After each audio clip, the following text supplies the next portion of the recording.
What is going on, everybody? Kamusta kayo lahat mula sa Luzon, Visayas, Mindanao, or wherever the heck you are on the planet? This is your one and only JOAT, the place to be for any niche, every genre, and all generations. I am your master of ceremony, D to the E to the LRO, aka JDR, aka your extraordinary introvert turned kakamPINK. Yeah, guys. Long time no see again, another hiatus, but yung dahilan naman kung bakit ako hindi nagpo-post ng podcast is because yun nga, masyado tayong busy nangangapanya para sa ating busy vice presidente who will be our president, manifesting it in less than a month. So, guys, I'm sure you know by now what this episode's gonna be about. From the background scheme to the color we're wearing, of course, to this light stick that just arrived yesterday. Yung isa sa mga kasamahan natin dito ay isang Revel of din. But the most important part is we are all supporting the same presidential candidate na aangat yung buhay natin lahat. So, shoutouts muna tayo. So, first and foremost, actually, I want to pay some respects. So, before we start, even though it's been 10 years, we want to send our deepest greetings. May the late DILG Secretary Jessie Robredo rest in peace. I was a sophomore in high school nung namatay siya. It's still shocking, and I'm sure, guys, you can both agree with me na if he were alive ngayon, he'd be super proud of not just his wife but the entire family for how they've been conducting themselves, how they've campaigned hard for their mom. So yeah, to Sir Jesse, wherever you are, I hope you're resting easy, and don't worry, we got your family. So yeah, rest in peace to Sir Jesse. Apparently, may isa pa palang Robredo because I see another Robredo campaigning. So si Gail Robredo Vita. So shout out to her as well. I think she is the niece of VP Lenny. So thank you po for the extra help you've been giving our presidential candidate. And now it's time for the three Robredo sisters that, well, at least for me, I super duper love the most. So una sa lahat, let's get the favorite out of the way. So, shoutout kay Jillian. Ikaw na yung favorite. So, di mo na kailangan ng extra pagmamahal mo na sa atin. Kasi ikaw na yung favorite ni Ma. So, congrats in advance for graduating in NYU. Sana all, no? Si Taylor Swift yung commencement speaker. So, yeah. That's why kay Jillian, what's up? But you don't need any more extra love from us because ikaw na yung favorite. The second Robredo I want to introduce, siya yung panganay, just like me. So, yeah. What's up po to Miss Ericka Robredo. In all seriousness though, guys, since this past week, it was unfortunate that she was a victim of not just fake news but just pure misogyny, pure evil. So, sa mga gumagawa nun, hoy, tigil na kayo. Like, seriously, hindi na yun okay. That's not cool. Let's play the right way. So, to Miss Ericka, don't worry, we got your back. I got your back, and I'm sure these two guests over here got yours. Yeah, we got you, don't worry. So, shout out to Miss Ericka, another accomplished daughter ni VP Lenny, you know, graduated in Harvard, graduated din in my alma mater, you know, RNAO. So, shout out to Miss Ericka and to Jillian. And last but not the least, guys, of course, I had to save the best for last. And let me give y'all a simp timeline. So, we started this pandemic simping over IU, and then nagkatuloy-tuloy na with Wendy, with Joy, now with Yeri. But guys, apparently this wonderful woman stole my heart, and sana nasa hindi ako nasa malayo in terms of where I am sa pecking order ng linya. Sana hindi ako malaya sa linya, but I wanna give a special shout out to this woman that I've been simping the most lately. Swimmer, the courtside reporter, my favorite courtside reporter, and most definitely my favorite doctor, si Doctora Janine Patricia Herona Robredo. So, Dr. Tricia, what's up? Yeah, so I know, guys, super cringe, but I couldn't wait to give Tricia her long overdue greeting. So, I know ang haba, ang oy ng intro ko, but yeah, that's our future first family right there. Super exciting. And yeah, we can't wait to talk about the Robredos and just everyone in general for this next episode. So let me introduce to you to my guests na, as you can see by the color of shirts they're wearing, kakamPINKs din. So to my left, let's give it up for another podcaster. We did meet during the election special, which I did shared with you guys. So hopefully you can tune into that from Pipe Network. Let's give it up for Anthonette. What's your last name? Oh my gosh! Hi. Anthonette Villordon, right? Oh my God, not my last name. I don't know. Please. But yeah. Cut that. May joke lang.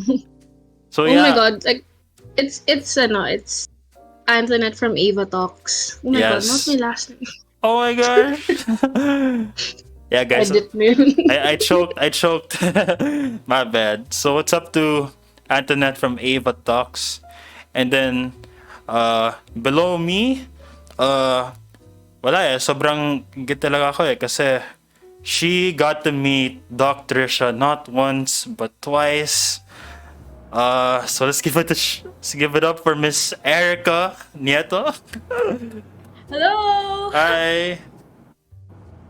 All right, so that is our cast, that is our crew for tonight's episode. And guys, since bawal mangampanya sa Holy Week, this will come out the day after Easter. So hopefully, abangan nyo yun. But yeah, let's get started. So kayo naman yung mag-introduce sa inyong mga sarili. So who would like to go first?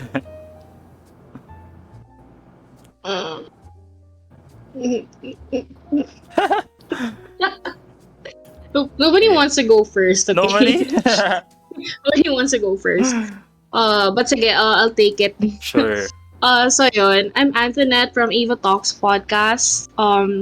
So yeah, basically my podcast, it's basically a podcast with me and my friends, just talking about stuff. Basically, anything under the sun kasi wala talaga kaming niche. And yeah, and kakamPINKs din sila. So yeah, that's good. Yeah. But oh my God, bakit naman nag-peace sign? Ew. Hindi, joke lang. All right. Thank you for that. Okay. Sige, Ericka, it's your turn.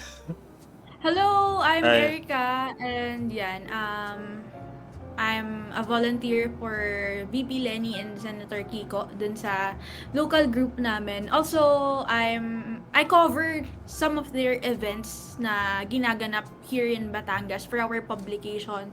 Since Wow. I'm the editor-in-chief of our student publication. Ayun, so I went to some of the events of VP Lenny and Senator Kiko, both to cover and to volunteer. Nice. All right. So, thank you for that, guys. And another fun fact. So, kung si Anthonette, podcaster siya. Si Ericka, the reason why I got to know her is because mag-revelove tayo. So, we're both Yes! Red Velvet stans. And Wala naman yung lexiko nasa baba. And we both love our MACNA so much. So if ako, si Joy, si Ericka, si Yeri, although slowly but surely, nagiging Yeri stan na rin ako. But nonetheless, we both love Red Velvet so much. Yup. True. Naka-video call ni Jake si Joy, tas ako si Yeah. Gary. Man. Yup. Pero boss, hindi kami nanalo for this comeback. So sad. Aww. Yeah. Pero yung... Sorry. Army lang kasi ako. Army. Basic bitch lang ako. Army lang ako. Joke lang baka mamaya makancel ako. De, pero, Sino bias ayun. mo? Si Jen. Actually, yung Hyung line, yung bias ko. Yung buong Hyung line. So, ayun. So, Yeah. ano sila? Apat sila. Apat. Yes. Ayun. So basically, you guys get the point. We are all K-pop stands for Lenny. And shout out to that group, by the way. They've been really doing so well on Twitter, sa mga rally. Palagi silang active. So more power to you guys. And Yes. I think yung rinig ko, diba? Diba, Ericka? Like, can you spill me on this? Pero diba si Yeri, kakamPINK din yun? Yeah, kakamping si Yeri, nakaganong sign siya. ng Diba? ano, Diba? yung video call natin. Yeah. So, yeah, that's basically the entire cast for you for today's episode. So, unang-una, aka the reason kung bakit tayo nag-episode. Ba't si Lenny? Like, dami namang option, dami namang pwede. Pero, bakit nga ba si VP Lenny yung ating bet this coming May 9? Ayun. Ako personally, nung tumakbo si VP Lenny nung 2016, hindi pa masyadong hype si VP Lenny. Parang somehow bago pa lang din siyang nag-create ng name in the national scene. But nung nanalo siya as Vice President, ay nakita kasi natin yung mga programs ni VP Lenny and how she handled yung finances ng Office of the Vice President. Even the people can see it. Kaya nga, yung mga tao ay dumidirekta kay Vice President Robredo sa Office of the Vice President para dun mag-donate ng funds, ng money, because alam natin na kapag sa Office of the Vice President tayo nag-donate ay makakarating yung any amount or any amount na gusto nating makarating sa tamang tao na dapat paratingan ng tulong. And credentials ni Vice President Robredo, syempre ekonomista, abogado, ayun, nandun na lahat. Like, Yeah. hindi si Vice President Robredo yung pipiliin mo dahil wala ka nang mapili. No? Pipiliin mo siya dahil siya talaga yung dapat napiliin. Ayun. Tama yun. Also, ako naman, on why Lenny, she's more than her last name. Unlike, grabe may shade agad. Unlike some people, nalikabok lang talaga pag hindi sila yung last name nila. So ayun, like what Ericka said, way back in 2016, I didn't really care sa national elections kasi first off, I'm not a voter and di pa ako ganun ka-educated when it comes to what do you call this, the politics sa Philippines. Wala lang, parang inisip ko lang dati kung saan ako kain, ganun. Ano yung latest gossip sa Hollywood. Yun lang yung pinagkakabalahan ko dati. And ngayon, na mas mulat na ako, totoo yung sinasabi nila na mahirap nang pumikit once na mulat ka na. And ayun, why I'm voting for Lenny kasi like, why not? Siya lang talaga yung may karapatan ng ganong answer, okay? Yung why not, diba? Like, Yes. In terms of credentials or track record, like ano pa bang hahanapin mo? Diba? So, ayun. Yeah. Tama. And ako super agree sa mga binigay niyong mga dahilan. The track record's there, the achievements are there. But I think for me kasi, like, yung super basis ko sa pagpili is yung character ng candidates. And for me, siya talaga yung una sa lahat, pinakamabait. Like, wala siyang bahid ng yabang or looking down on others. Hindi siya yung tipo, oh, look at me, like, I'm the center of attention, you know. Hindi siya ganon. Like, very humble person. Yun yung gusto ko sa kanya. And I think, second, parang her motherly nature, because you know how much I rave about the sisters, right? We all do. But it just goes to show how caring, how loving, and how well raised they are thanks to their mother. So just imagine, no, how you know her love for her daughters will carry over to like millions of Filipinos around the archipelago. So yun yung mga pangunahing dahilan kung bakit si VP Lenny yung bet ko ngayon this coming May. So yeah, very very good, very solid answers. But guys, while VP Lenny is getting all the attention, and rightfully so, no president is complete, or he or she can't get the job done without an equally effective, an equally mabait, and an equally competent running mate or partner in crime. There we go. So, with that said, bakit si Sen Kiko lang? And Sen Kiko and Sen Kiko only. Why is he the only bet that we should be shading in the ballot alongside VP Lenny on May 9? Well, sabi nga nila na kung may Lenny, kung si Lenny ang i-shade mo sa balota, dapat kasama si Kiko. And Kiko is a fucking hell yes. Hindi siya option, Yes. diba? And I mean, no offense sa ibang mga tao nagpe-pair kay Lenny to other candidate, but you know, bukod sa maganda yung chemistry nila as partners, yung credentials alone ni Kiko, di ba enough yun? Tsaka yung track record niya din and yung mga nagawa niya, like especially sa mga sa agriculture, di ba? So I don't know why some people are still doubting him. When in fact, ang dami niya nang nagawa sa time niya sa politics. Yep, that's true. Ako naman personally, ayun nga, sa credentials pa lang ni Sir Kiko at saka sa track record niya ay kitang-kita mo na siya dapat, and that's the reason why VP Lenny ang pinili niya din ay si Senator Kiko.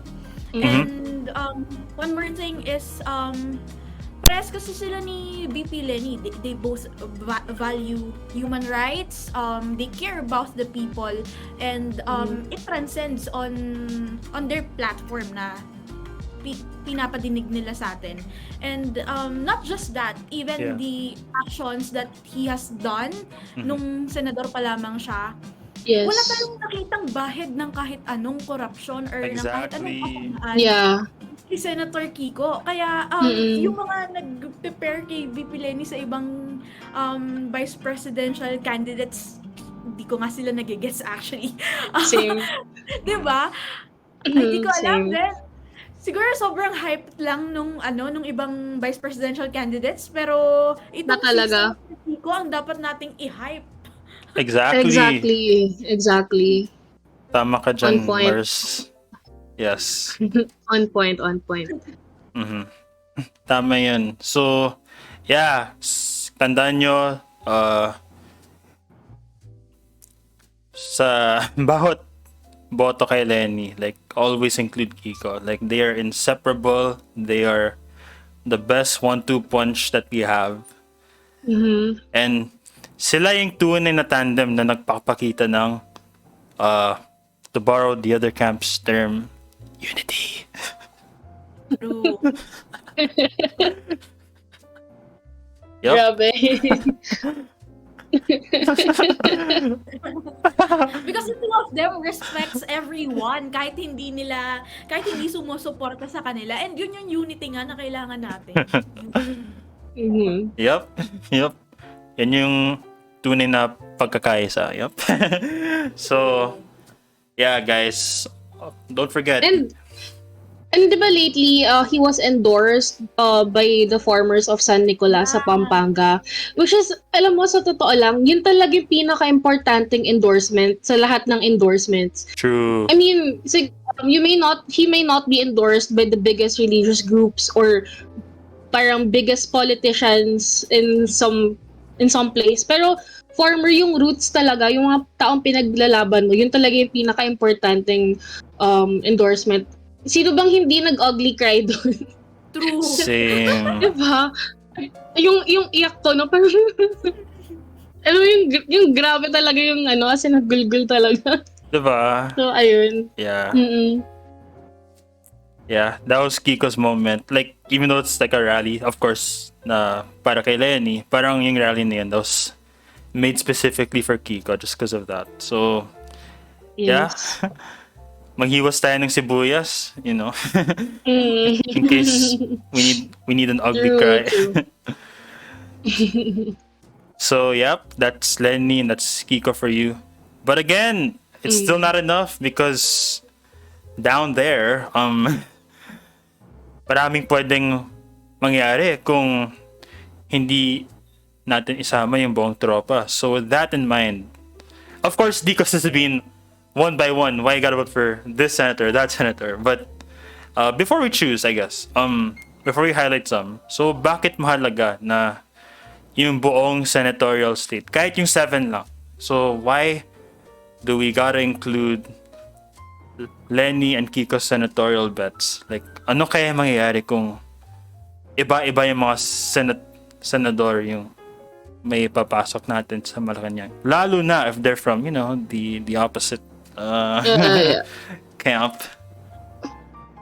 Siguro, Alam, no, sige.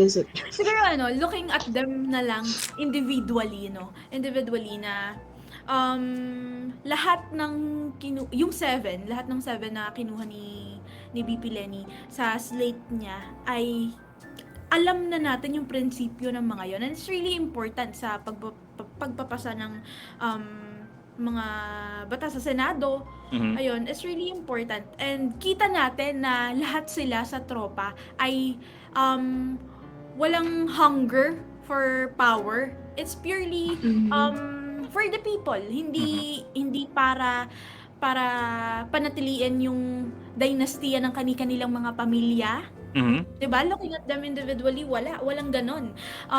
It's really for the people and not for any family. Yun. So, yun, tingnan na lang natin sila individually for me. Kasi, kailangan pa rin naman natin kilatisin isa-isa. And yun, ginawa ko yun, of course. Yun, kinilatis ko sila isa-isa, kaya I will vote for all of them. Ayun. Yeah. Same. Nice. To be honest, nung first month of 2022, hindi talaga kompleto yung 12 senators ko. And alam mo yung nag-research talaga, like, ano bang nagawa nito? Ano bang platform nito? Like, yung effort or yung time na nilaan ko para dun sa pag-research, ang dami kong natutunan, ang dami kong tawag dito. And then, parang hanggang, tama talaga nandito siya sa list ko. Ang daming ganun. Like, and of course, madami din akong tinanggal. Kasi may nalaman akong, alam mo yun, madami akong nalamang sketchy na ginagawa nila. So, ayun. It's really nice na i-research talaga sila isa't isa. Kahit yung hindi kilala, basta alam mo na alam mo yung intention sila, alam mo yung plataforma nila, ayun. And of course, their credentials. Kasi, you know, as an HR practitioner, someone who is in recruitment for ever since I started working, it's really crucial for me to check yung credentials ng mga candidates ko. Ba? So, bakit ka naman mag-hire ng tao na sa tingin mo hindi capable on doing their job? Diba? Yes. So, ayun. Research talaga. Mhm. Super important din na umaattend sila ng debate kasi nakikita natin doon Yes. talaga first hand nakikita natin on the spot sila sumasagot. Mhm. Totoo. Yes, tama yun. Kailangan magpakita para may share sa mga kababayan yung mga platforms, mga plano. But yeah, I agree with the both of you. Like, mahalaga talaga na ipasok din natin yung mga senatoriables na pinili ni Lenny. Of course, not all of them, but at least the 7. At least the 7. Yeah. And then, tayo na bahala with filling up the other 5. The rest. It doesn't have to be similar, but so long as yun nga, agree with Anthonette. Like, do your research, kilatisin natin sila ng isa't isa because, guys, we're talking about 6 years of our lives. So, Yes. major... Check ko pa kay LinkedIn eh. major big deal to. So, yeah. Yes. Vote as if your life depends on it because it does depend on it. Diba? So, ayun. Do your research. And if sa tingin, sige, let's be honest. We're privileged enough to have the resources to research for these people. Pero for the other people na hindi ganun ka-privilege, educate them as much as possible. Yes. Do not shame.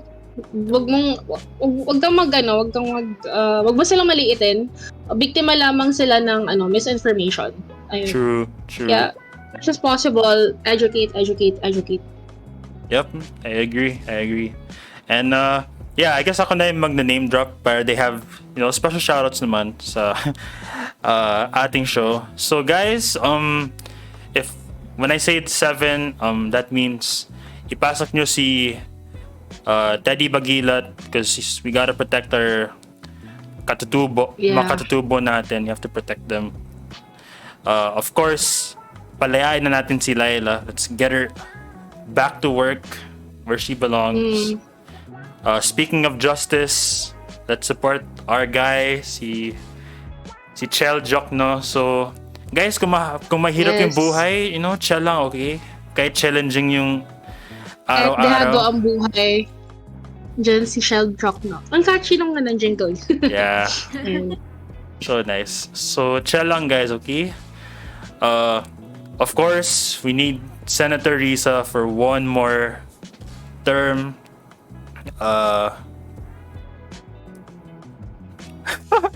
Again, guys, Kaya mo yan. sorry. Sonny Matula. Yes, bago siya. Alex yeah, Lacson. bago siya. Alex Saxon. Yes, so these are the... Trillanes. Mhm. Trillanes. Yeah.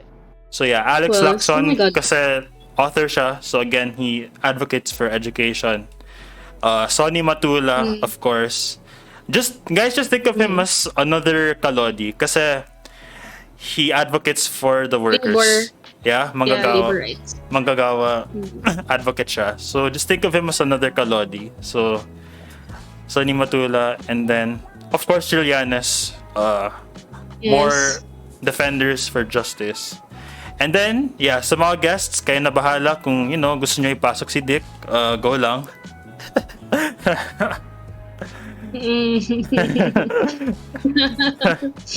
Ayun. And many more. Like, sige, bala na kayo mag-research dyan. Madami pa sana ako sasabihin, pero ayun, focus tayo dito. So, Yep. There you guys go. So, yeah, that basically, we basically talked about Lani's entire squad, her super team that we're going to bring to Malacanang this coming May. So, now that we're done talking about Lenny's squad, Lenny's achievements, Kiko's achievements, and our reasons kung bakit natin sila iboboto, segue na tayo sa mga sarili nating mga experiences. So, alam ko na nakapag-rally na tayong lahat. Whether it be yeah. Pasig, whether it be Batangas. So, yeah, magmuni-muni tayo. So, let's talk about these freaking grand rallies. What do you like about them?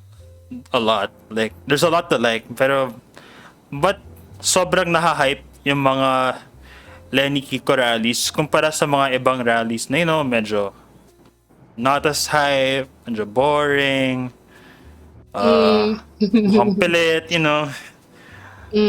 Yeah.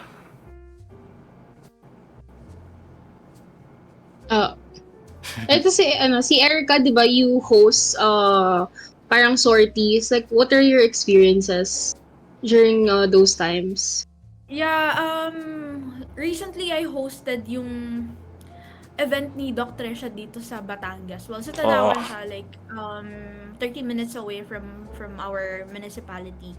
But before that, may scheduled the house-to-house si Doc Tricia dito sa amin sa Malvar. So, instead na isa lang siyang youth fest yung gawin, talagang isiningit sa schedule na makapag house-to-house si Doc Tricia, and yung napiling community is community siya sa may Riles, sa may railroad na wala masyadong pumupunta, and si Dr. siya talagang go na go siya na mapuntahan yung mga community na yon here sa Malvar. And before that, ayun, of course, nag-ocular kami nung mga pupuntahan ni Dr. siya to check kung saan possibly namin siya dalhin, and of course yung time na rin na syempre, sobrang daming pinupuntahan ni Doc Tricia, sobrang daming schedule kapag may pupuntahan siyang event. So, malaman yung logistics ay okay din, tsaka yung time, transportation.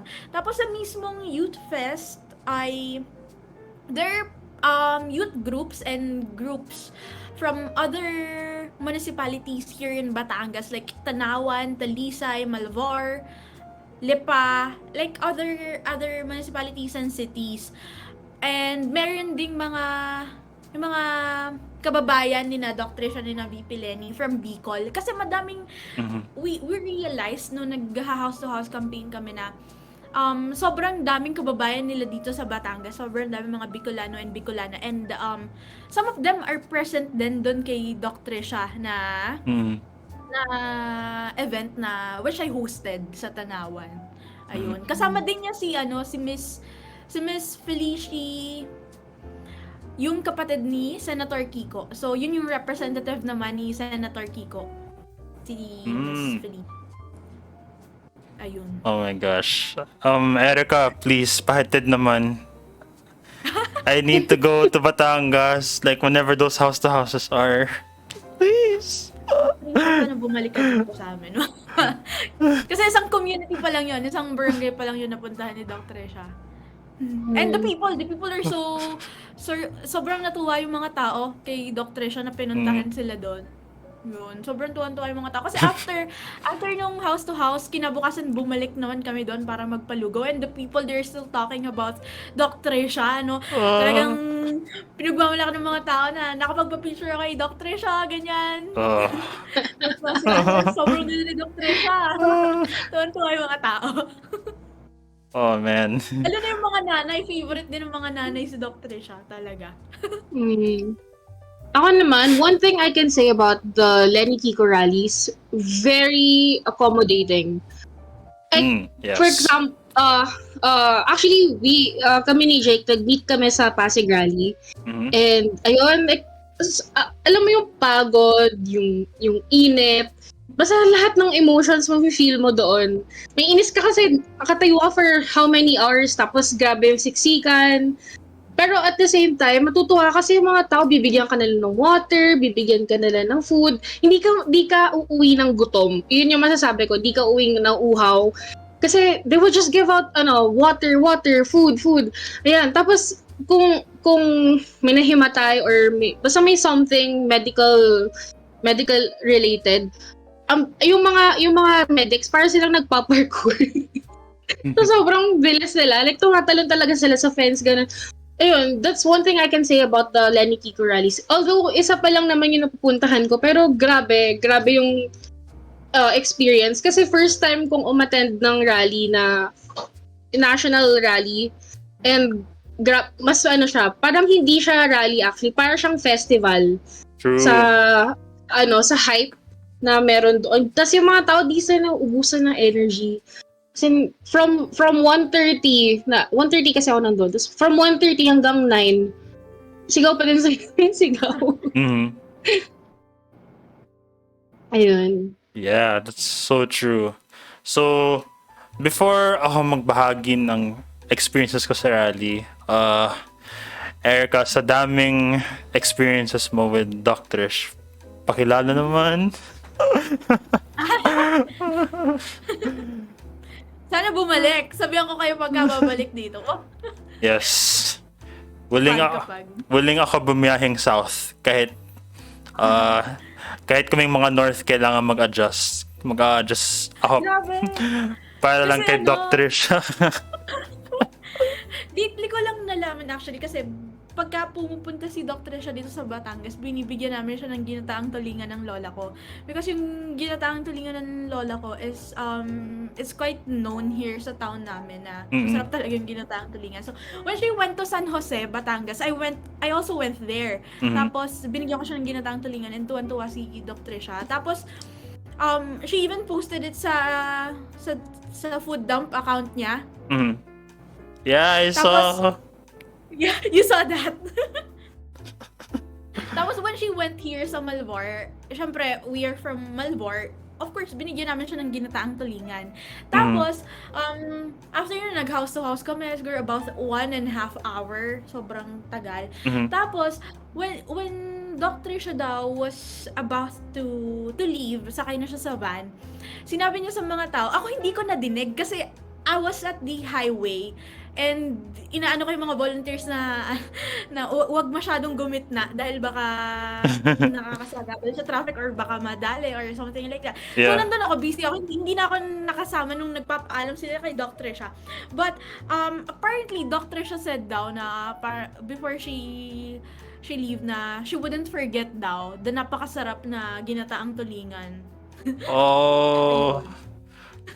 Sabi nila super sweet daw nung pagkakasabi. Sabi ng mga tito and tita na members ng Malvar for Lenny. Sayang hindi ko nadinig. Oh my gosh. Wow, super swerte talaga yung mga taga Batangas. And to whoever has met Dr. Sean in person, yeah guys, even though I'm in the middle of recording, the peak simpery is on as usual. But enough of that for a while. So ako naman yung magbabahagi. So yeah, similar to what Anthonette has said, Pasig Laban was such a blast. Kahit na nakatayo kami the whole time, that's 9 to 10 hours. Tapos, di ba, unlike the other venues na malaki yung space, wide yung space, may chairs. Yung Ortigas kasi, kung alam mo yung daan, super narrow, like makitid siya. So sobrang siksik kami, like to think 130,000, which at the time was the most number of rally attendees. But that's still a big deal kasi sa liit ng space for that many people to show up, like yun talaga yung tunay na resibo. So Exactly. yeah, I think Anthonette couldn't have said it any better. You know, the people there were so nice, very accommodating, very inviting also. And sila yung tipong kahit let's say nauuhaw ka or nagugutom ka, they'll just give food for free. Like literally walang bayad whatsoever, walang ganun. Like like kung kailangan mo ng tubig, like we'll just give. And then si Anthonette and I, like we were quite lucky kung saan tayo nakapwesto kasi we were located, or we decided na we'd go to the closest exits, and buta na lang, like yung area na yun, malapit siya sa may tent. So the tents, obviously those are where the medics are, and you can really see how the kakamPINKs are just super helpful. Like if there's someone na nangangailangan ng tulong or ng assistance, we'd shout for a medic, or we'd call for a medic, just so we can attend to that person. And then ayun, like the bayanihan spirit was really there. Like kahit mainit, kahit sobrang hassle, carry lang. So yeah, that was basically our entire experience sa Pasig Laban. So yeah, I'll still not forget that. Go lang. Add ko lang, the whole time that I was there, never ako natakot mawala ng gamit. Like, literally. Alam kong di ako mawala ng gamit. And yeah, nakakatuwa lang. Kasi kahit siguro buksan ko yung bag ko, like, basta iwan kong nakabukas, hindi ako mawalan ng cellphone, ng wallet. Kasi alam ko na yung mga taong umattend doon, same sila ng binoboto nila, ng binoboto namin. Ayun. Yun lang, Yes. share ko lang. Yeah, that's true.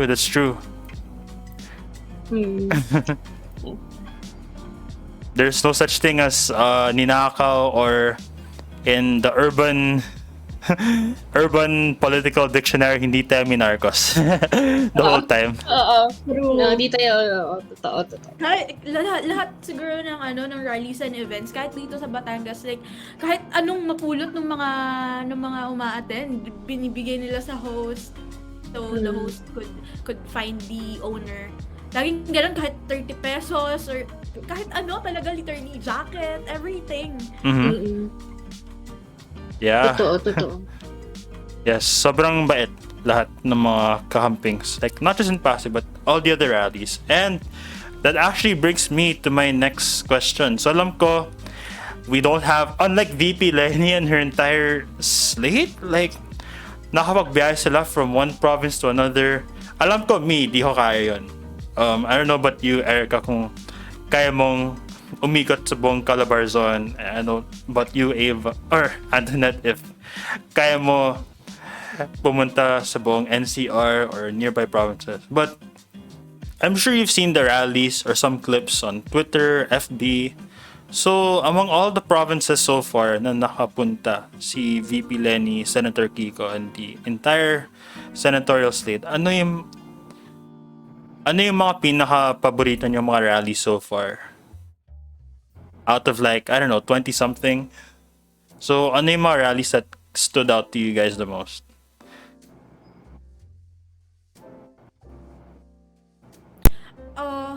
Siguro ako yung sa Pampanga nga, dahil yung ginawa ng mga farmers kay Senator Kiko, talagang yun talaga yung stood out sa akin. And ayun, lahat naman talaga super special, like super special, iba't iba talaga yung mga pakulo ng mga bawat provinces. Yeah. Pero yun, yung sa Pampanga yung stood out talaga sa akin. Totoo. Ako naman, maliban sa Pasig rally, of course, kasi andun ako, iba yung, siguro yung Isabela rally. Yes. Kasi, parang isang fuck you kay Marcos talaga yun. Like, parang ganun. Walang solid north, ayun. Isa siyang malaking third finger. Yes. Para sa mga apologists or yung mga loyalist nila ng mga Marcoses. Ayun. Kasi alam ko mga sa 40,000. Basta madami sila. Yeah. Ayun. And Actually, the fact na yung parang nilabas nila na before nung nagpunta si VP Lenny doon ng 2016, parang hindi pa napuno yung 5,000. Tapos ngayon, nag-Isabela, talagang kitang-kita yung suporta ng mga tao. Kahit gaano kahaba ang lakarin, di ba? True. Yun yung parang one for the books para sa akin. Isa yun. Yes. Kasi di ba Baluarte ng mga Marcoses yung Ilocos. So, ayun. Yeah, and to add to that, actually tone setter yun because kahit hindi masyado marami, or at least at the time, because you know how the rallies keep getting bigger, but tone setter yun because all the other solid north provinces, kuno, lalong dumadami, especially yung Pangasinan, like 76K, like that's crazy. And to think enemy territory yan. So, yeah, tone setter nga yung Isabela because it paved the way for other solid north provinces to follow suit. Pero speaking of enemy territory, I think the one rally na talagang pinaka gusto ko, of course besides Pasig because I was there too, was, I think it has to be Cavite. I think yung rally na yun, like, holds a very special place in my heart kasi I think yun talaga yung isa sa mga pinaka-resilient na rallies. Kasi I was trying to watch it sa FB Live pero wala si John Vic palaging ginajam yung broadcast. Tapos pinasara yung daan. And then there was this bold prediction that, oh, we're gonna promise 800k votes for Junior. Okay. Mm. Okay, go. But despite that, the crowd showed out. Like, Yeah. well, first of all, major shoutout kay VP kasi nag-angkas siya on the way to prove na kahit anong gawin mo, you can't stop me from not entering the venue. Or you can't stop me from entering the venue. So, kasi alam ko, 'di ba, parang pinasara yung mga roads. Yeah. Kasi may aayusin, Mhm. quote unquote, aayusin daw. Parang ang sudden naman. Yeah. Yun. So yeah, and I think another bonus reason, kahit not political related, I think that was Mayonnaise's first performance, and wala, ever since nag-perform sila doon, palagi ko silang inaabangan. Like, sayang nga, wala sila sa Pasig, pero yeah, like, sobrang LSS talaga yung Jopay for some reason, just because of that rally. So, yeah, that's another reason also kung bakit ang sasolid ng mga rallies, because the OPM scene is like umaangat din, like Yes. whether old, new, like super angat talaga yung mga OPM acts. So yeah, for me it has to be Cavite. So Sa Batangas sa 30 eh. Ooh, Mm. 30. 30 dito.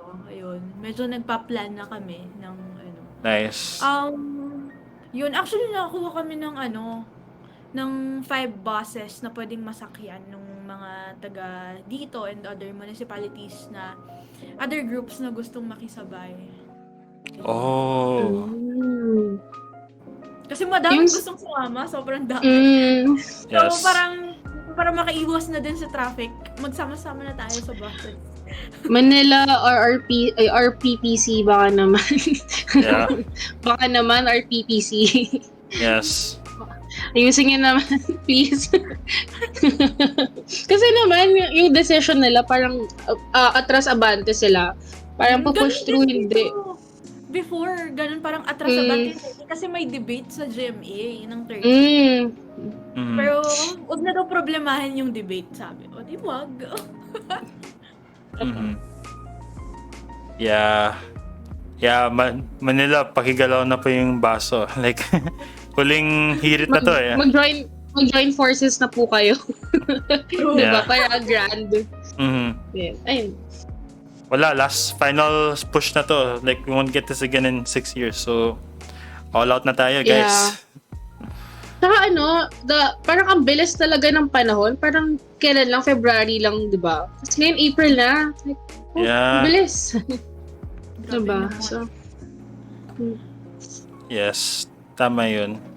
Although, kahit it may seem na sa dami ng tao na pumupunta sa rally, sa dami ng nagmo-mobilize sa mga venue, as Dr. Tricia would say, and as Aika would say, these rallies are not enough. Marami pang kailangan natin gawin, to get the voters that we need.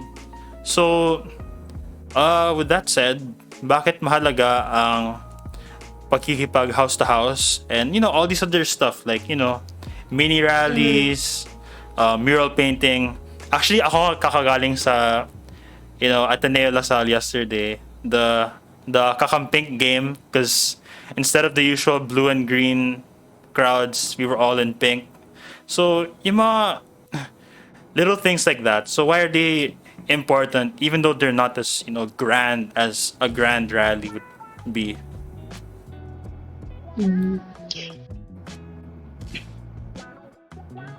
okay.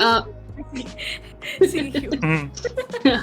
Okay, so ako why I think it's really important kasi not everyone has their mobile phones. Not everyone has access to the world of internet. Lahat and lahat hindi naman lahat online, 'di ba? So and ayun, it's really important na mag groundwork talaga Kasi doon mo talaga mas-spread yung word na hey, this candidate is really it's really worth it of, it's really worthy of your vote, ganyan. And ayun, mas ang tawag dito, mas close di ko alam yung proper term, pero yun, mas close yung connection, and mas Yeah. masasabi mo talaga, mas mako-convince mo talaga sila if it's house to house, or alam mo yun, yung sa ground talaga na Mhm. Ayun, sa akin naman, it's really important nga to do house-to-house campaigns. Kasi, yung mga ibang pinapasok namin na communities, talagang walang signal sa mga yon. Talagang no means to to absorb yung mga information na nababasa natin. And iba-iba din naman kasi yung algorithm. Hindi naman minsan nila like yung mga pages na nagsha-share ng information about BP Lenny, and also rampant din ang fake news, 'di ba? Sobrang rampant ng fake news. And yung iba kung anong nababasa, yun din ang pinaniniwalaan. Kaya it's important to reach out to them. Ayun. Minsan Yes. sobrang haba nung nilalakad namin just to be there, dahil walang other way to be there but to walk. Minsan 30 minutes lalakadin mo papasok. Papasok pa lang yon. Hindi pa yun yung house to house na bahay-bahay mong pinupuntahan. Papunta pa lang doon sa isang community. And I think it's worth it. Kasi kapag nakakausap mo yung mga tao, ang dami pang undecided actually. Na kailangan mo lang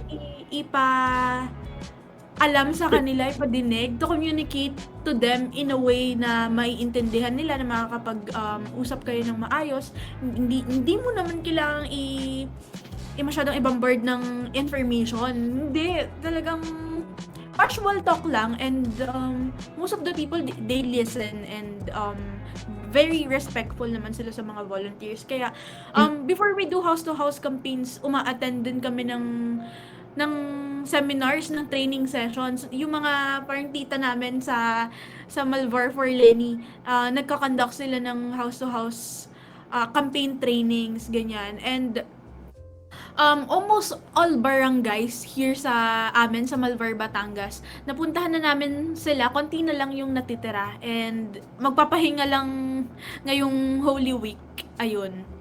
Halos lahat napuntahan na talaga.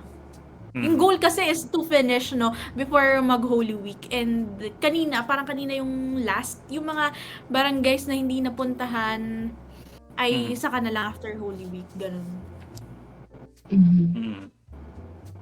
Yeah, that's true. Super mahalaga pa rin yung house to house. It's tried, it's tested, it's organic. And higit sa lahat, like, makakausap mo talaga yung mga tao, like regardless of, differences in political color, beliefs, opinions. And actually, like, medyo curious lang ako. So, paano kung, let's say, nag-house-to-house ka, and maybe Ericka has better knowledge on this since she's done this a lot of times. So, let's say you're, nakapink kayo yung lahat, and then, may musigaw, Lenny Lutang, or Lenny Obob, or Lenny Gagi, whatever. And then solid baby, whatever kami. So, how do you guys approach that? How do you guys react sa mga rabid supporters? And this doesn't have to be the other camp, it can be from other candidates. Like, ano yung ginagawa nyo? Like, let's say, kung nagiging hostile na yung environment sa mga pinupuntahan nyo.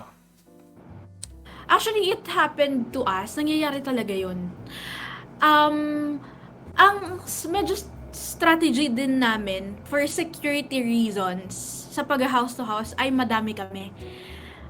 Parang for security reasons, madami kami, sama-sama kami pag nag-house to house. And there are people talagang gumagawa ng mga ganyan. Like, sumisigaw silang Lenny Lugaw, ganyan. Pag sobrang aggressive, hindi na namin pinapansin. Yun yung doon eh. Pagka-aggressive sila, wag nyo na lang pansinin. Right. Ganon. Right. If kasi sa house like sa bahay mo nakausap na, sasabihin nila, okay, ganitong candidate ang sinusupport na. Pwede ka kasing pwede mo silang kausapin casually, hindi aggressively. Pero pag yung sinigawan ka habang nag-house to house kayo, yun kasi yung aggressive. May one time pa nga na nag-house to house kami, tapos yung isang lalaki, lumabas siya sa bahay niya.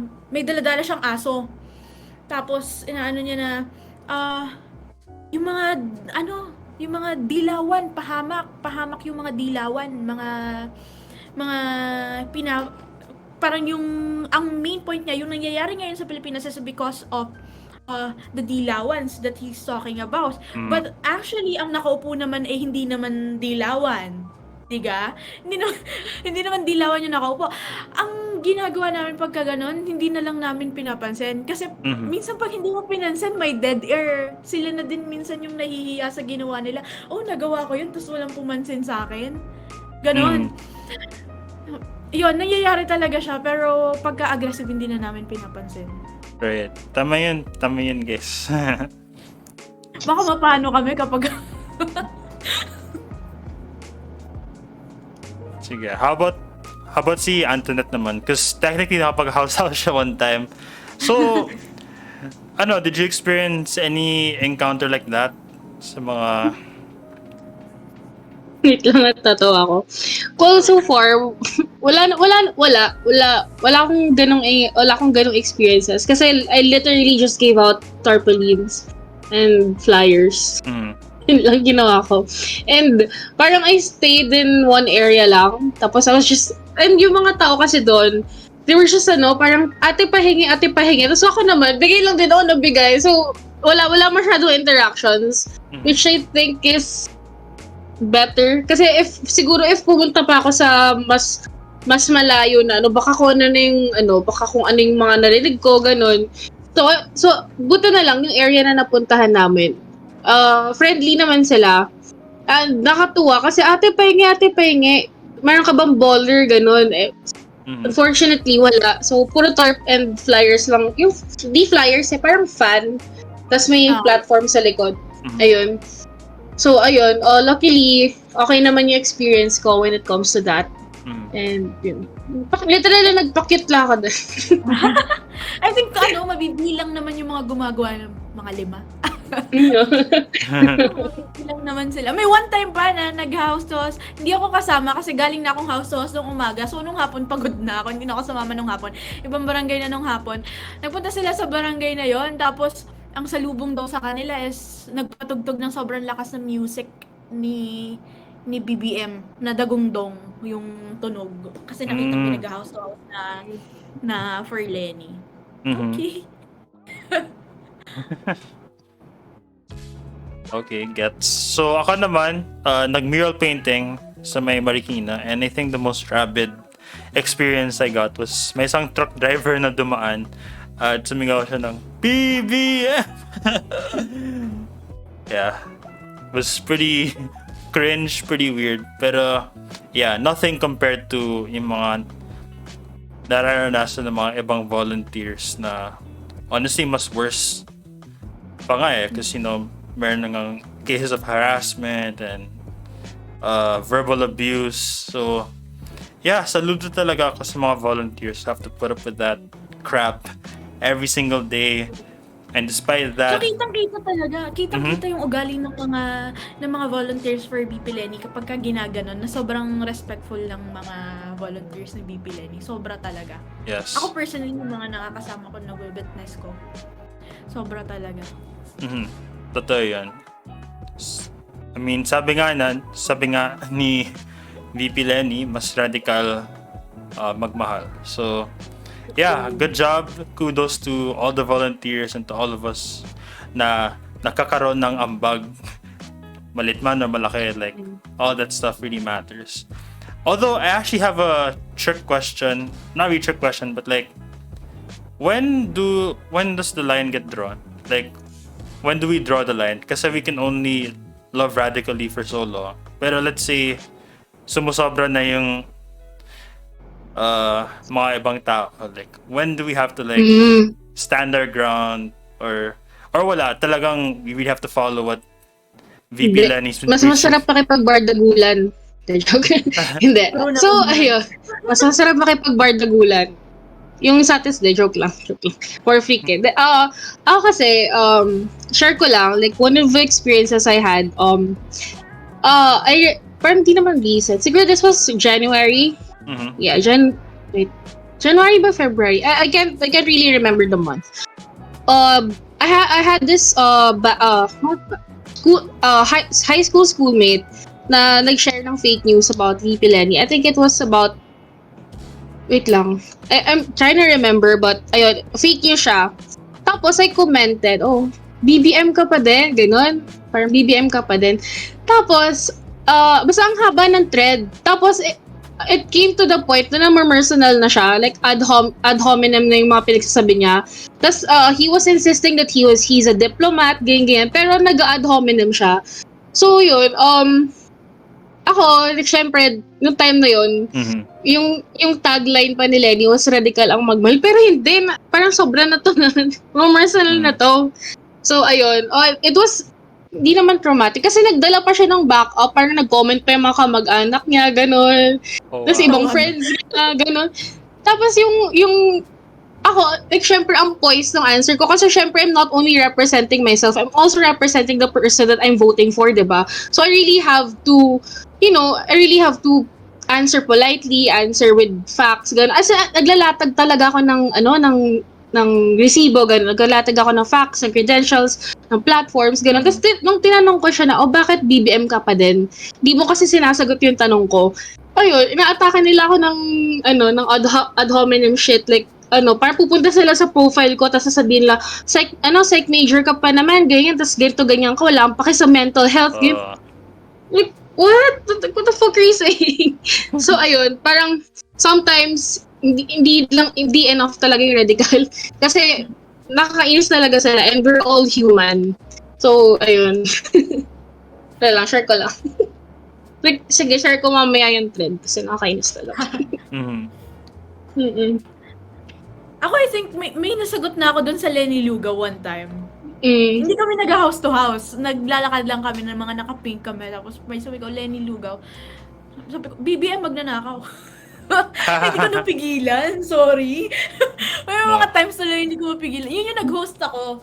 Tapos, so, malayo kasi yung venue sa parking lot. So, kailangan naming maglakad. Tapos naglalakad kami. Yung mga kasama ko, mga naka-t-shirt ng Lenny Robredo, Kiko Pangilinan. Someone sumigaw yung isa ng Lenny Lugaw! Like, hindi naman masyadong aggressive. BBM, magnanakaw. Tama behavior. Totoo talaga makapagbardagulan. Yes. Tama yun, guys. And di naman kasi fake news yung magnanakaw kasi may resibo naman eh. Oh. Yeah. So it's not hindi paninira. Oo, hindi siya paninira kasi totoo siya, may resibo, may judgment, 'di ba? So like we're just telling we're just telling the truth here. Yeah. Ayun. And yan, kapag ka nag-house kami na someone's willing to argue critically sa candidate nila at sa candidate natin, nakikipag-usap ako ng maayos, talagang nag-respond ako na nilalatagan ko sila ng plataforma, ganyan. Yun nga lang, sa mga aggressive lang kami hindi nag-respond dahil baka mapano kami. True. Totoo. Yeah, tama naman yung mga ginagawa natin. But, guys, when in doubt, okay lang because we have our patron saint of Bardagulan. She's got our back. Si Miss Rowan Aguanzon. Siya na bahala sa atin, guys. And share ko lang ulit. Hindi naman sa I think really lowly of them. Pero ganun na. Parang ganun. Joke lang. Disclaimer ulit. Joke lang to. Joke. This is just a joke for legal purposes. Pero ayun, biktima lang din naman kasi talaga sila ng misinformation. Kasi siguro dahil sa mga pina-follow nila or siguro yung iba ego na lang talaga. Parang naninindigan na lang sila sa ego nila. Kasi they don't wanna be wrong. I mean, some people, pero ayun. And pag ganun, just don't waste your energy on them kasi hindi talaga worth it. Yeah. Diba? Ayun. True. Wow, very interesting stories. Pero yeah, super proud of everyone sa, pagtanggol sa mga sarili and, to our candidates, obviously. With respect and, yeah, of course, may savage pa rin, may savage clapback. Pero at least hindi yung super aggressive. So, correct behavior po yun, mga Mars. So, with that in mind, I have another trick question, actually. Oo nga, pinapahirap ko kayo. But, let's say we're living in an alternate universe and for some odd reason, di tumakbo si VP Lenny. Paano na yun? So, sino kaya yung backup? Yung backup natin? Whether, lesser evil or someone who's equally as good as her. So, sino kaya yung iboboto nyo? Like, if Lenny were not to run, which, thank God, did not happen. Because that almost did, actually.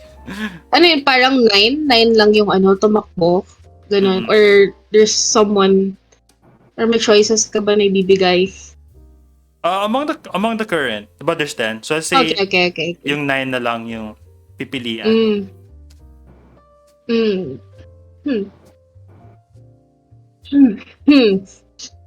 Wait lang. Or pass. Di kasi pwede mag-abstain kasi pag mag-abstain ka, it means you're just giving more votes kung sino man yung nagde-lead. And siguro ako, if Lenny did not run, siguro I'd go for Lyodi. Yeah. I'd go for Lyodi. Kasi yung percentage ng mga working class sa Philippines is really big. Diba? It's mas madami yung below and average dito. Basta yung sa working class, malaki yung percentage ng working class, and I think hindi masyadong sa current administration, hindi siya masyadong napaprioritize. Magdating pa nga lang sa transpo, sa minimum wage, hindi nga livable yung may current minimum wage natin, di ba? So ayun, gusto ko yung pag-prioritize niya sa working class. Ayun. And of course, his platforms and yung stand niya sa mga bagay-bagay. Yeah. Ayun. Ako personally, I would vote for Lyodi din if BP Lenny wouldn't run. Pero the reason why hindi naman ako ngayon boboto kay Lyodi and si BP Lenny ang iboboto ko is personally, siguro to discuss na lang din ng reason kung bakit hindi. I think talaga namang yung credentials naman ni Lyodi is okay naman and malinis din. Siguro lang ang hinahanap ko lang is siguro more on sana dumaan muna sa Senate or other positions, I think. Siguro sa experience sa pagpapatakbo ng bansa, dun sa side na yun lang ako pero yun, if not Lenny's Lyodi siguro. Yeah, tama. Siya lang yung pula that we stand. Yeah, he's the only red figure na gusto natin. Yeah, same. I'd have to go with Lyodi. I think Manny would be a close second. I don't know if I'm gonna get hate for that, but it'd be between those two. Pero obviously, like, mas mabait na tao si Lyodi and mas may paninindigan siya sa mga manggagawa. And you can tell he really has so much care for the Filipino people. Tama nga si Ericka na yun nga, medyo hindi pa hinog yung mga platforms niya or yung technical skills of being a public servant, but he'll get there. Like, I fully believe na his time will come, and sana nga tumakbo ulit siya, because who knows, maybe the next election, like, we're definitely gonna give him our support. So yeah, very nice consensus answer. Si Lyodi yung magiging backup natin in case in an alternate universe na ayun nga, di tatakbo si Lenny. So, Wow, guys, grabe, no? Sa dami ng kwento and experiences. We're like 1 hour in sa pod natin. Wala, ang sarap talaga magkwento, no? If we're talking about good governance, gobyernong tapat, it's not countless hours sa bar na umiinom because of poor governance. Sana nga, tuloy-tuloy to. But I guess, one of my final questions, hopefully, unless makes sense to, but is it true? Totoo nga ba na elitista yung mga kakamPINKs, or is that like a myth? Kasi nakikita ko yun sa Twitter, like, yung mga kakamPINKs, sobrang elitist kasi sa Starbucks lang sila and stuff like that. Siguro I can speak for the people na nakilala ko during the campaign, and I'd like to debunk that claim because I think writing an article about the kakamPINKs being an elitist requires the writer to observe, no? Kasi it's an opinion piece, no? And writing a column or an opinion piece, dapat hindi limited ang resources mo, ang references mo doon sa mga nakikita mong nakapaligid sa'yo. Hindi lang naman ganun dapat. Yung nakikita sa social media, hindi naman doon lang nakikita natin yung mga kakamPINKs, 'di ba? And so what naman if the kakamPINKs will buy frap after a house-to-house campaign? I think wala namang kaso doon.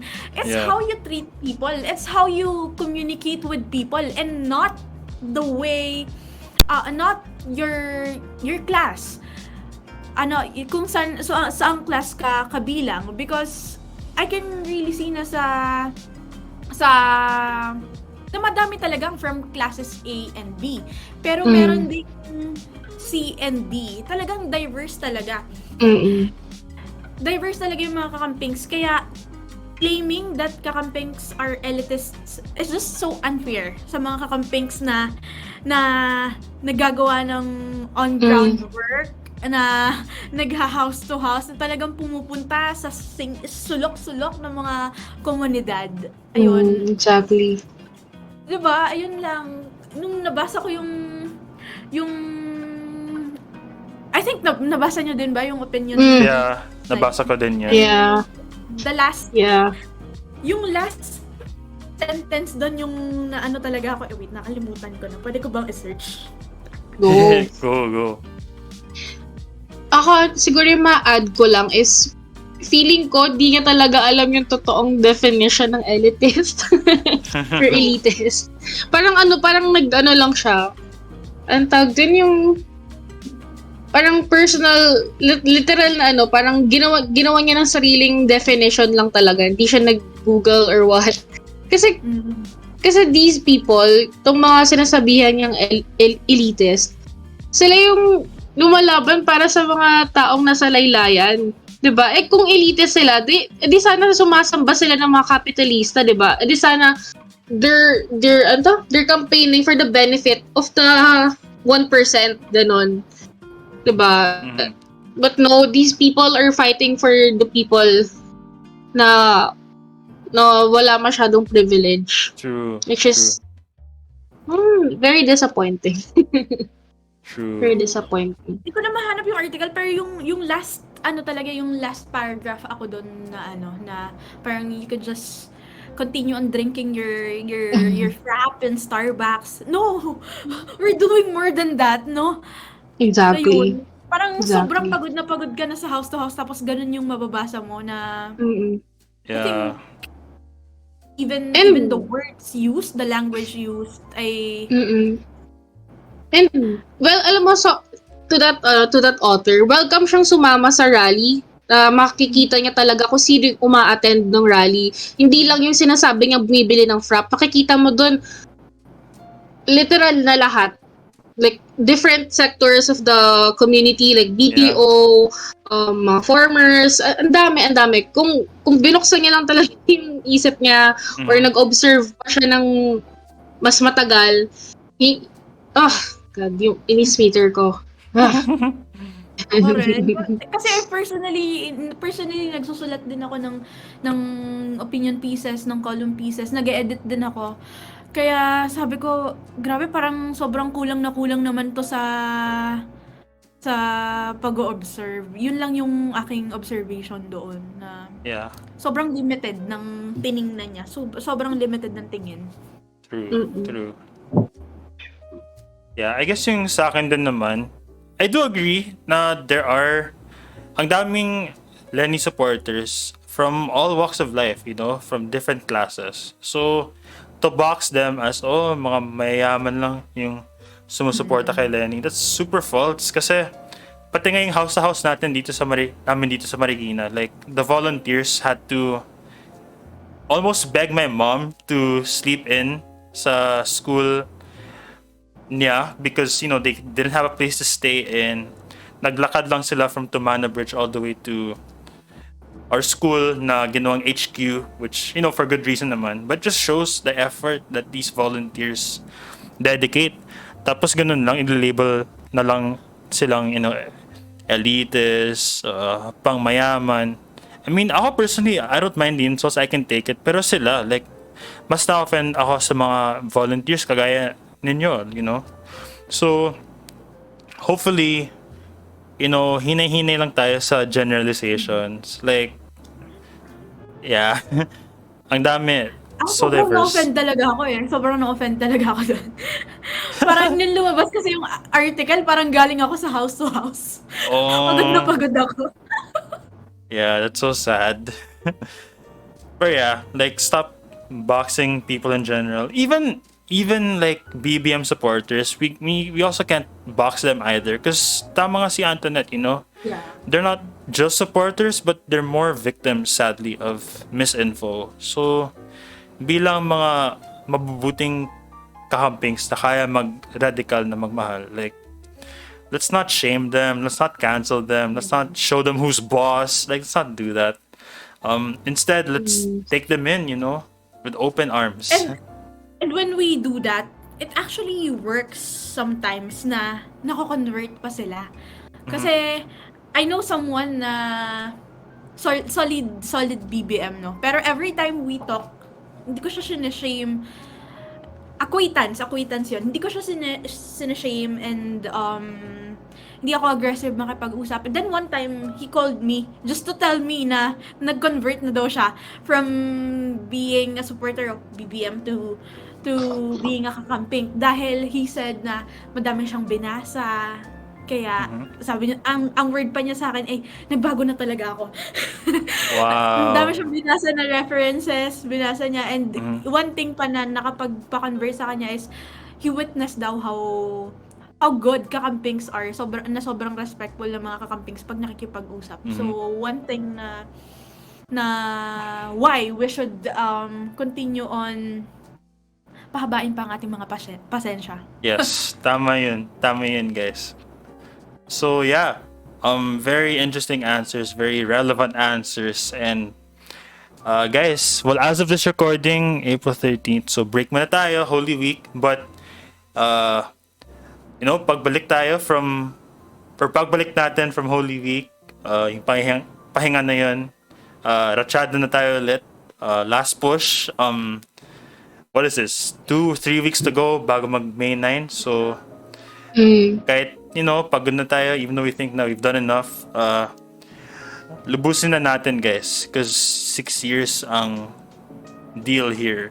And speaking of, so that leads me to one of my final questions. So we're going back to this video 6 years later. Let's say if we time travel to 2028. So ano kaya yung klaseng Pilipinas ang makikita natin, you know, from now until the end of the term of, you know, whoever will win? We all obviously hope na Lenny will win, but ano kaya yung klaseng Pilipinas ang makikita natin in 2028? I think it really depends on who will win. And Mm. if si Bibi Lenny yung mananalo, I think it would be a better Philippines na ang reference naman natin doon ay yung mga nagawa niya nung nasa pwesto siya as vice president na lahat ng komunidad na kailangan pinuntahan, lagi siyang nandyan. And so, very positive ako na kapag si BP Lenny yung mananalo, ay ganun ang Pilipinas na kulay rosas ang bukas ng Pilipinas. Yes. Tama yun. Ako naman, I'll make things clear. Whether she wins or loses, kung sino man maupo dyan. Pero hopefully, maupo siya, maluklok siya sa posisyon. I will still criticize her. True. And True. Ganun naman talaga dapat. You shouldn't worship your candidates or your politician. Kasi in the first place, servants sila, public servants sila. And kung ano man yung gagawin niya, whether, for example, I don't agree on, on what she's doing or basta it's something to call out. I'd probably call her out. Hindi ako magiging fanatic na, hindi, tama yung ginagawa, no. Kahit sino maupo dyan, Lenny man o hindi, magre-reklamo pa din ako. Kung may irereklamo. Ayun. Yun yung sa akin. But hopefully, sana kulay rosas ang bukas. Yeah. Yep, yun talaga yung request nating bilang mga Pilipino. So guys, basically, pagkatapos ng Mayo, hindi na tayo kakamPINKs, but we're back to being kababayans. We're back to being Filipinos. So, tama yun. Criticize, of course, do it responsibly, not for the sake of lang, but tama din yun na hindi siya isang God that we worship. Hindi siya perfect. We all have flaws. And most of all, hindi siya yung pinakamakapangyarihang tao sa ating bansa. I think Senator Kiko always drills this to us every rally na tayo mismo ang may kapangyarihan. And they're just the ones who get the inspiration from it. So, tama tayong lahat na yes, support Lenny, support Kiko, support the entire state. But when it's time to work, it's time to work. And support naman natin sila. But at the same time, kung kailangan mag-criticize, like, we should definitely make sure to hold our leaders accountable. So, yeah. That's basically our closing statement. But as a bonus, not related to the script, but sino ang paborito niyong Robredo? Like, among the among the four or among the five of them, including Secretary Jessie. So, in K-pop terms, sino yung Robredo bias mo? Sino yung bias wrecker mo?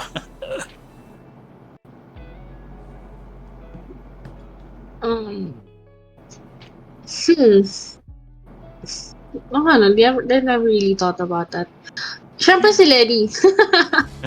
Hello. Duh. Syempre si Lenny. Kasi, ayun.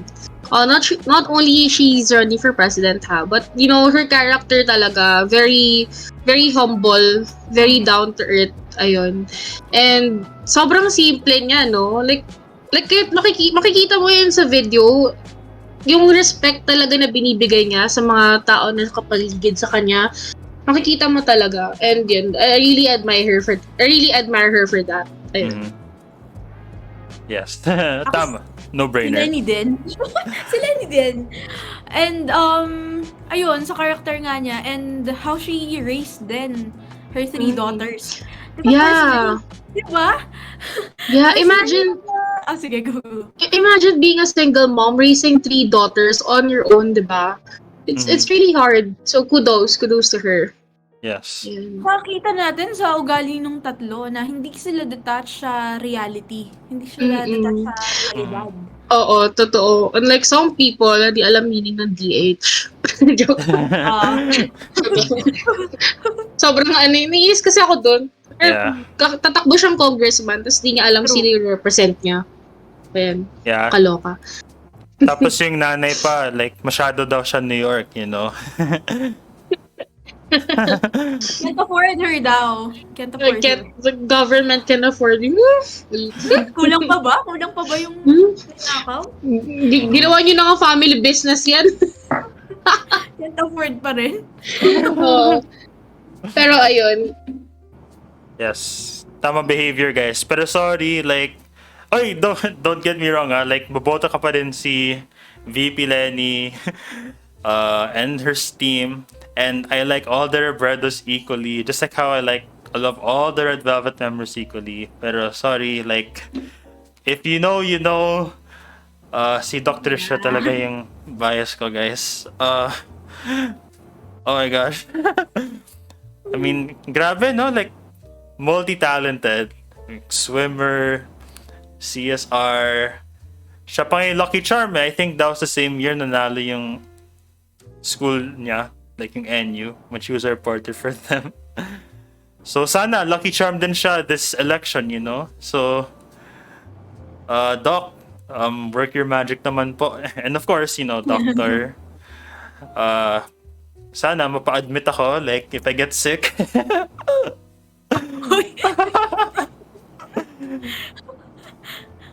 So, yep. Yeah, doctor siya, guys. Kung may bias wrecker man, I'd say Aika. Just cause, yun nga, parehas kaming panganay. And super fierce, bold woman siya. And I think I gained so much respect for her, especially after what happened nung Monday ba yun? Like, when there was that fake news stuff of, you know, her in some scandal, which is obviously not true. So, you could tell na she learned well from her mom. Like 6 years receiving so much fake news from various people. So, for them, money na to. So, yeah. Aika is my bias wrecker. Kayo naman, sino kayo mga bias wreckers niyo? Bias wrecker ko din si Aika. The panganay. Yeah. The way she speaks, parang medyo mas malapit kay VP Lenny. Parang medyo same sila ni VP Lenny the way they speak. And add ko lang dun sa sinabi ni Jake na magpapa-admit daw siya kay Dr. Siya. Share ko lang, na nag-house to house kami, lagi kong sinasabihan yung mga volunteers namin na, oh guys, kapag nahihilo kayo, magsasabi kayo ganyan pag gusto nyo ng tubig. Tapos sabi ng mga volunteers namin, hindi! Pag nahimatay kami dito, diretsuhan nyo kami kay Dr. Siya. Tapos nagtanggal ng mask, medyo putla na. Yes, tama. Correct behavior. Yes. Ikaw naman, Ann, who's your, sino yung bias wrecker mo na Robredo? Jillian. Jillian. Yes. Ano kasi, she's very persistent, no? Like, kung gusto niya, gagawin niya talaga ng paraan. Like, remember, yung kwento nila yung story about her admission sa NYU. Di ba? Parang deadline na ata, but then, ayun, she still, parang pinush niya talaga, like, as in, todo-todo yung, yung effort na ginawa niya, and ngayon, she's graduating, she's very nice, and, yun. And feeling ko same kami ng personality when it comes to fangirling. Kasi nakita ko yung video na umiyak siya. Kasi umalis na si Zayn sa 1D, like same. Same reactions is same. Di rin ako nag-study noon. Parang, ano nung purpose ng buhay ko? Feeling ko ganun yung, yung emotions ko nun. So, ayun, si Jillian. Yes. That's true. Okay yun. So, like I said, wala kaming favorites. Or like, we love them all equally. And, yeah, once again, you know, shout out to Secretary Jesse. He paved the way for these accomplished women. This family was well raised from the start. And Sir Jess, wherever you are, I hope you're enjoying the fruits of your wife's labor and your kids' labor. Ikaw na po bahala sa atin. We know you're gonna guard us very well. So, yeah, wow, that's a pretty long episode, pero ang sarap ng kwentuhan. It felt really fast. Yeah, it felt good for once talking about good things about the government, something you don't rarely hear these days. Pero yeah, before we go, any parting words before we, get back to work? Sana get back to another rally. And yun nga, continue convincing, doing the groundwork before we cast our votes this coming May. Ayun, share ko lang, like, very important yung national elections, but please don't forget about the local government unit kasi it's really important choosing the right people sa local government nyo. And ayun, if you're gonna choose your mayor, make sure na align yung stand nyo sa plataforma nila and whatnot. So ayun. Also research on your local government. Diba? So ayun. Don't forget. Yes. Ako naman, ayun, malapit na yung elections and yung days na sobrang close sa elections, yun yung very crucial. Kaya, hopefully sa mga volunteers natin, kahit pagod na kayo, huwag kayong mapagod pa rin. Yes, Ayun. tama. And yun, mag-research pa rin dahil lalo na sa senators and sa local elections na madami pa nga kayong mababasa and things that you could take into consideration sa pagpili. Sa pagde-decide natin, mahaba pa ang oras. And sa pag-volunteer, madami pa tayong magagawa. Ayun. Yup. Tama yun. For me, parting words naman, yes, endorse campaign hard for Lenny. But please, wag po natin kalimutan yung mga kasama niya, especially si Vice President Kiko. Yes, I'm claiming it now, guys. Please let us not forget Vice President Kiko.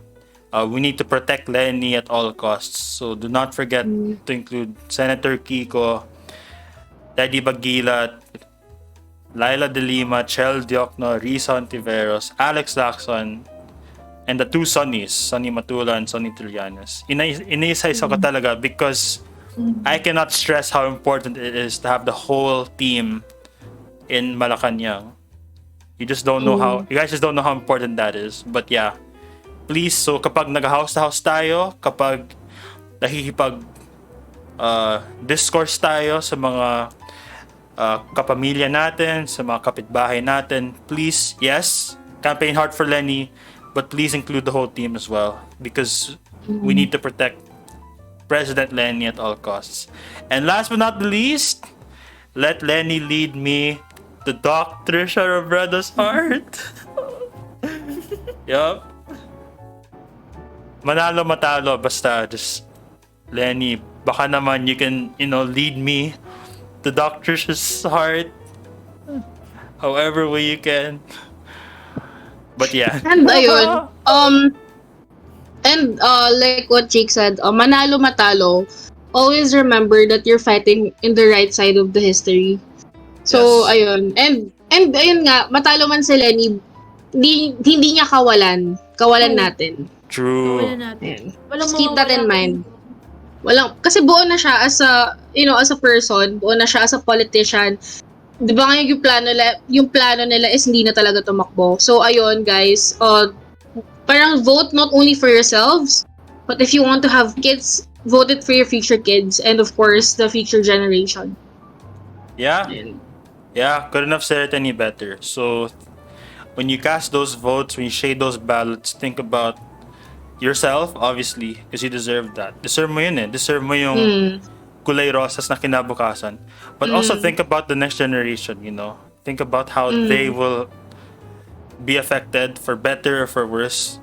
I mean, guys, like in 2 to 3 weeks, magbabago na yung buhay natin. Whether we like it or not, magbabago siya. So, as Anne said it, let's end up on the right side of history. Laban lang tayo. And, God's watching. Hindi siya natutulog. So, alam ko, He's got our back. So, with that, we will cap off this episode. So, to Ericka and to Anne, thank you so much. Maraming salamat, guys. Alam ko, medyo may pagka-awkwardness nung simula because, I was setting up and all that. Pero as the conversation came along, it became so natural. Parang makakilala na tayo for so long. But, yeah, that was a fun episode. So, I guess now is the perfect time to send in your, your platforms, your plugs. But I don't know, maybe for this, just for this episode, kung gusto nyo isantabi yung mga sarili yung plugs, that'd be great. And replace them with Lenny-related plugs. You can do both, obviously, but if you guys want to promote Lenny-related initiatives, go lang. So the floor is now yours, guys. So, ayun. I'm not gonna plug my podcast, but I'm just gonna endorse a candidate kasi Parañaque has been ruled by dynasty for so many years. And ayun, if you're Parañaque, my God, paano ba ito sa Parañaqueño? If you're from Parañaque, so basically if you're from Parañaque, please consider Drew Oy. He also supports VP Lenny and Kiko for president and vice president, and sobrang ganda ng plataforma niya para sa Parañaque, and I hope you guys really consider him. He's new to the political scene, but he's been working in the government for so long, and feeling ko naman, alam ko naman na karapat-dapat siya compared sa dynasty na namumuno dito sa Parañaque. So, ayun. If you want change, please consider him. Ayun. Mm-hmm. Yep. Ako that's naman, right. I'm going to endorse a certain candidate din. If anyone na nanonood are from Batangas, please consider sa pagka-gobernador si Dasho Gutierrez. Former mayor siya ng Padre Garcia, Batangas, and I just forgot kung paano niya kung anong class before nung municipality nila, pero siya yung nag-angat nung class ng municipality nila sa Padre Garcia. And ayan, ito, from 4th class ay naging Class B municipality na ang Padre Garcia because of Dasho Gutierrez, and ngayon tumatakbo siya bilang gobernador ng Batangas. Kalaban niya si Governor Dodo Mandanas. Si Governor Dodo Mandanas ay vocal supporter ni BBM at ni Sara, habang si Dasho Gutierrez naman ay vocal supporter ni VP Lenny at ni Senator Kiko. Last week ay nag-motorcade sila dito sa Batangas, and yung mga vehicles, kasama yung tarps ni VP Lenny sa mga vehicles na kasama ni Dasho na nagmo-motorcade. Yun lang. And yung headquarters namin magkaka-ribbon cutting para sa mural on April 23 sa Malvar. And Batangas will have a celebration ng birthday ni VP Lenny. Though walang attend ng mga Robredos doon, may mga guest artists lang. Sa April 23 ay may birthday mini concert for VP Lenny sa Padre Garcia, Batangas, and I'll be hosting that. Ayun. Thank you so much! Oh, cool. Nice. Alright, so ako naman yung mag-endorse. I don't do this a lot. And guys, disclaimer, before you guys spill fake news, ni isang piso ang binayaran sa atin. So, Yeah. di po kami bayad. Maliit lang po yung platform ko. I don't have a big-ass platform. 200-ish followers lang. So, before you guys say na, bayaran lang yung mga to, like, that's not true. We're just, Hindi voicing out. sana nag-shopping na ako ngayon, di ba? Ang pera pala. Abonado pa. Nakuha siya ng pambili ng albums dahil inabono. Totoo yan. So, ako naman, proud Mariqueño, since I moved here, yeah guys, let's please endorse, or let's please go for Mayor Marcy Tredoro. One more term, guys, please. I know hindi siya vocal, pero alam ko naman low-key kakampink si Mayor Marcy. Like, neighbor namin siya actually, so very proud of that. But yeah, please support Mayor Marcy's entire team. And guys, special plug kay Teacher Stella Kimbo for 2nd District Congresswoman, or I'm not sure with the political positions. But yeah, please do not forget to shade Teacher Stella Kimbo on your ballots. And yeah, research. Ang dami pang time, dami pang oras. Kilatisin lahat ng mabuti. If you have any doubts, don't hesitate to ask.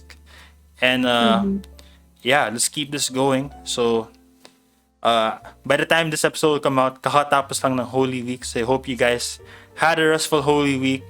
But now it's time to get back to work.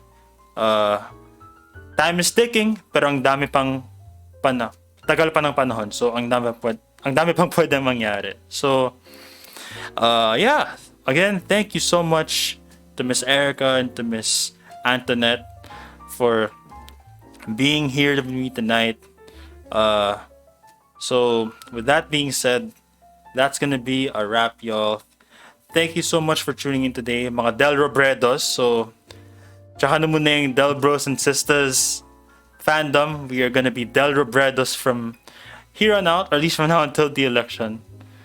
Hanggang sa this has been your one and only JOAT. She's Anthonette, she's Ericka, and we are all signing out. Hanggang sa kasi dati ginagawa ko yung peace sign, but can't do that anymore. So we are all signing out. Hanggang sa susunod na usapan at chikahan. See ya, Animo Robredo, Lenny be brave, one pink fight, and once again, Lenny, please lead me to Dr. Tricia's heart. Bye, guys. Bye!